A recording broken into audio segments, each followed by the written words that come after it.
നിലവിളക്ക് അനിൽ മുഹമ്മദ്മാർ അറിയാൻ എന്ന പേരിൽ നമ്മുടെ സിറാജുദ്ദീൻ ബാലുശ്ശേരി ഉസ്താദിൻ്റെ വളരെ അർത്ഥഗർഭമായ ഒരു വീഡിയോ ഇറങ്ങിയിട്ടുള്ളതായി ടൈറ്റിലിൽ നിന്ന് മനസ്സിലാക്കുന്നു. ഞാനതിൻ്റെ കണ്ടൻറ്റിലേക്ക് നോക്കാൻ പോയില്ല. കാരണം നോക്കാൻ പോകാൻ എന്താണെന്ന് ചോദിച്ചാൽ, ഇവരൊക്കെ ഈ സ്വന്തം സമുദായത്തെ തന്നെ ഇതുപോലെ സൂക്ഷ്മത പുലർത്തി വലിയ ചർച്ചകളുണ്ടാക്കി ഈ കേക്കൊക്കെ മുറിക്കുന്നത് പോലെ 6-7 കഷണങ്ങളായി മുറിച്ച് വെച്ചിരിക്കുന്നവരാണ്. ഇവരുടെയൊക്കെ അനുപമമായ സംഭാവന അത്രത്തോളം വളരെ വലുതാണ്.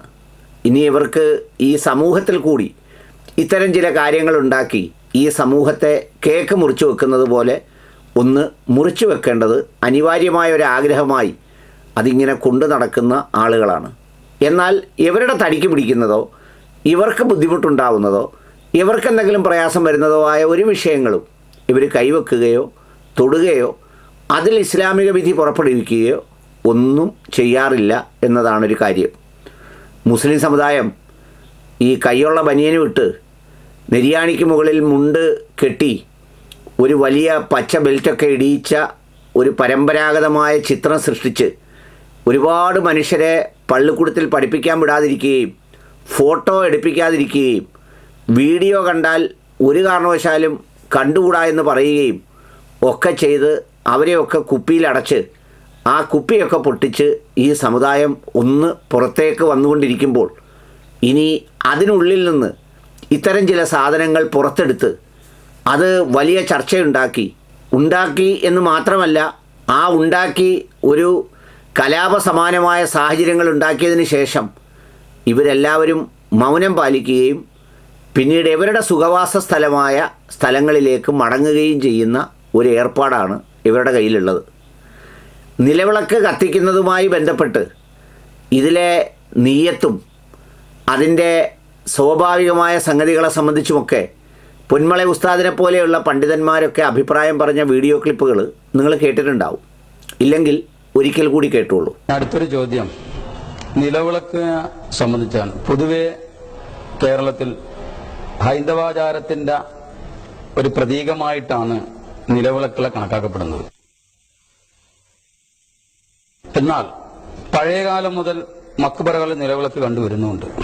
കേവലം വിളക്ക് കത്തിക്കലിന്റെ ഗണത്തിൽ വിളക്ക് കത്തിക്കുക എന്നുള്ളതിന്റെ ഒരു ഉപയോഗത്തിൽ അതിനെ പെടുത്താൻ കഴിയുമോ? അതല്ല, അതങ്ങനെ മക്ബറകളിൽ വിളക്ക് കത്തിക്കൽ അതൊരു ആചാരവും ഒരു വിഭാഗത്തൊക്കെ ആയിട്ടാണോ അത് കാണുന്നത്? അതിന്റെ ശരിയായിട്ടുള്ള വിധി എന്താണ്? മുസ്ലിങ്ങളുടെ മാത്രം ചിഹ്നമായൊന്ന് മുസ്ലിങ്ങൾ ആചരിക്കാൻ പാടില്ല എന്ന നിയമം ഫിഖ്ഹിന്റെ ഗ്രന്ഥങ്ങളെല്ലാം ഉണ്ട്. അതേ സ്ഥാനത്ത് ഒരു നിലവിളക്ക് കത്തിക്കുക എന്നത് ഹൈന്ദവരുടെ മാത്രം ഒരു ആചാരം അല്ല.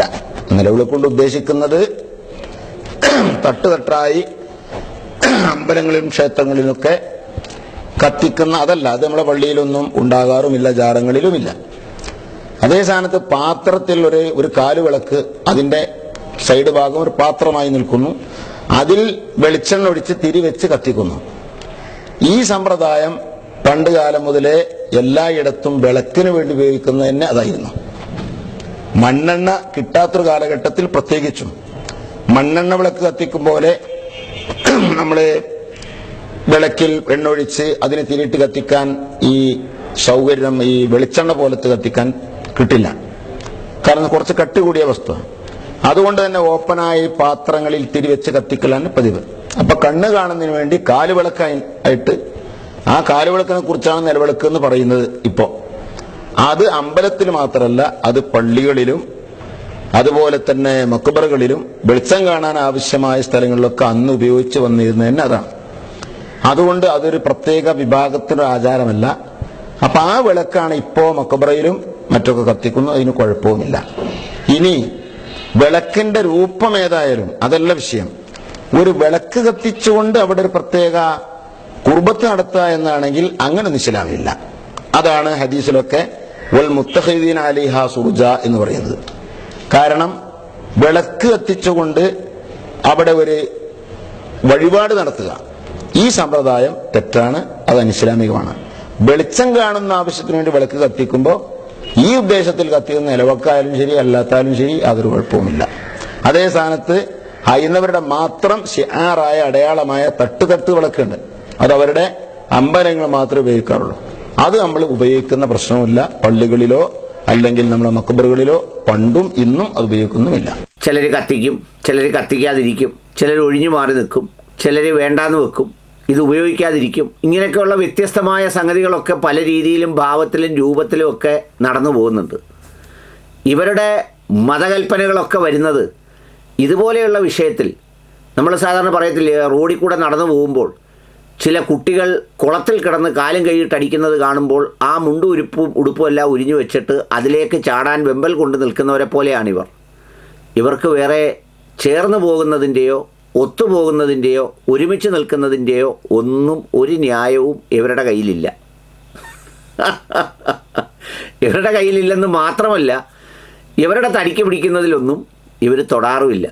ഞാൻ എപ്പോഴും ചോദിക്കാറുള്ള കാര്യമാണ്.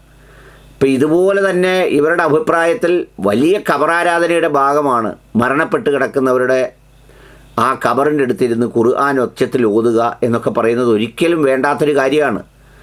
അത് നാട്ടിലെവിടെങ്കിലും നടന്നാൽ അവർ ഭയങ്കര ഒച്ചയുണ്ടാക്കും, ബഹളം ഉണ്ടാക്കും. പക്ഷേ ദുബൈയിലെ ഷേഖ് സായിദ് മസ്ജിദിൽ അത് ചെയ്താൽ അവർ മുണ്ടൂല്ല, അവർ മുണ്ടൂത്തേയില്ല. ഷിയാക്കളെ മുദ്ര വെച്ച് കാഫറുകളാക്കി അവർ തന്നെ വിധി കൽപ്പിച്ച് അവരെയൊക്കെ നരകത്തിലേക്ക് വിടും.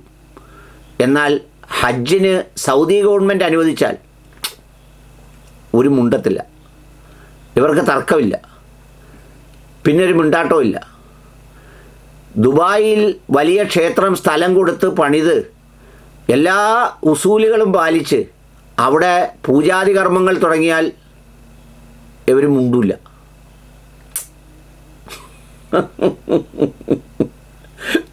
സൗദി അറേബ്യയിൽ സിനിമാ തിയേറ്റർ എവിടെയെങ്കിലുമൊക്കെ പ്രചരണം തുടങ്ങി ആ കാര്യങ്ങൾ ചെയ്താൽ ഇവർ മുണ്ടൂല.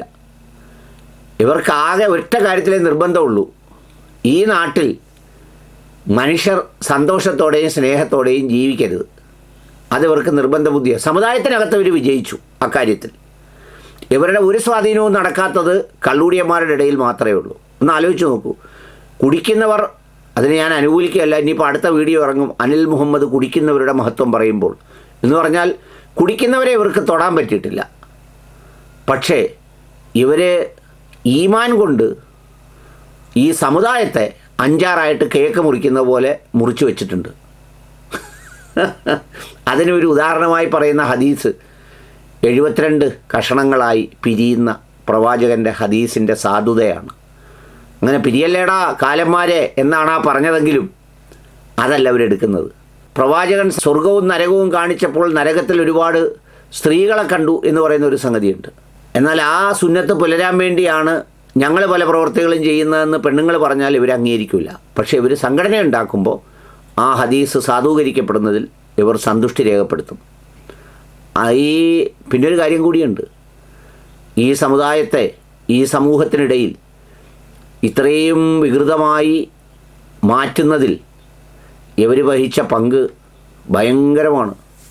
നരേന്ദ്രമോദിജി എങ്ങനെയാണോ വർഗീയ ധ്രുവീകരണം നടത്തിയത്, അതിൻ്റെ മറ്റൊരു തരത്തിൽ ഈ സമുദായത്തെ ഇങ്ങനെ ആക്കി തീർക്കുന്നതിൽ ഇവർക്ക് വലിയ പങ്കുണ്ട്. പണ്ട് അദ്ദേഹത്തിൻ്റെ സഹോദരനാണെന്ന് തോന്നുന്നു, അമ്പലത്തിന് എന്തെങ്കിലും കൊടുത്തു പോയാൽ അത് നരകത്തിലേക്ക് കൊടുക്കുന്നതിന് തുല്യമാണ് എന്നൊക്കെ പറഞ്ഞ് പരസ്യമായി പ്രസംഗിച്ച് അദ്ദേഹം പിന്നെ കടുപ്പത്തിലാണ് സംസാരിക്കുന്നത്. ഇദ്ദേഹം മൃദുവായാണ് ഇതിനെ കടത്തിവിടുന്നത്.